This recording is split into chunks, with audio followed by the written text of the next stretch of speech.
வணக்கம். இன்றைக்கி நான் உங்களுக்கு ஒரு ஹெல்த்தியான சிம்பிளான சமையல் எப்படி செய்கிறதுன்னு சொல்லி உங்களுக்கு சொல்லித்தரேன். நான் அவ்வளோ பெரிய குக்கெல்லாம் இல்லை, பட் எனக்கு ஹெல்த்தியாக என்ன சாப்பிடணுமென்றதோ அதை எனக்கு ப்ரிப்பேர் பண்ணுறதுக்கு தெரியும். ஸோ அதால் அதை உங்களோடையும் ஷேர் பண்ணலாம்னு சொல்லி நினச்சிருக்கிறேன்.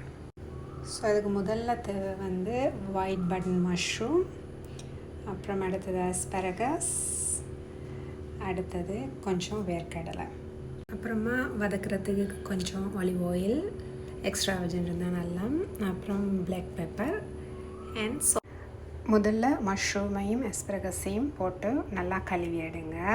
அதுக்கப்புறமா கொஞ்சம் ஆலிவ் ஆயில் போட்டு நல்லா வதங்க விடுங்க. அப்புறமா இது நல்லா அந்த வதங்கி கொண்டு வர நேரம் கொஞ்சம் ஒரு கைப்பிடி அளவு வேர்க்கடலை போடலாம். சில பேருக்கு வேர்க்கடலை பிடிக்காது, பட் நான் எல்லா சத்தும் இருக்கணும்னு சொல்லி அதுக்காண்டி எல்லாத்தையும் ஒன்றாவே போட்டு செய்கிறது. இப்படி கொஞ்சம் நல்லா வதங்கிட்டு வரைக்க கொஞ்சம் உப்பு போட்டுட்டு தேவையான அளவு உப்பு போடுங்க. போட்டுட்டு கொஞ்சம் மிளகு தூள் போடுங்க. தூள் தனி வெறும் தூள் இல்லாமல் இப்படி கொஞ்சம் ஹாஃப் உடைச்ச மாதிரி இருந்தால் நல்லா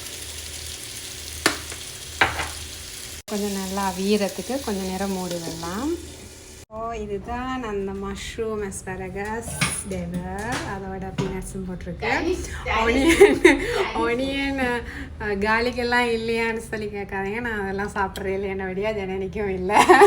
ஸோ வேணும்னா அவள் தனியாக சோஸ் போட்டு சாப்பிடட்டும். ஸோ இப்போ சாப்பிட்டு பார்ப்போம் எப்படி இருக்குன்னு சொல்லி.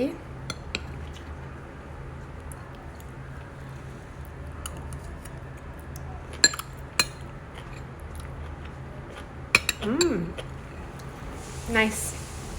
இப்போ நீங்கள் கேட்பீங்க ஒரு ஃப்ளேவரும் இல்லாமல் எப்படி இதை சாப்பிட்றேன்னு சொல்லி. ஒவ்வொரு காய்கறிக்கும் அதுக்குரிய தனித்துவமான ஃப்ளேவர்ஸ் இருக்கும். ஸோ நாங்கள் இந்த மசாலா எல்லாத்தையும் போட்டுன்னு செய்கிறோம்னு சொன்னால் எல்லா கறியையும் ஒரே டேஸ்ட்லேயே ஆக்கி வைக்கிறோம். ஸோ நீங்கள் எப்படி செய்வீங்கன்னு சொன்னால் அதுக்குரிய தனித்துவமான ஃப்ளேவர்ஸை உங்களால் உணர்ந்து சாப்பிட முடியும்.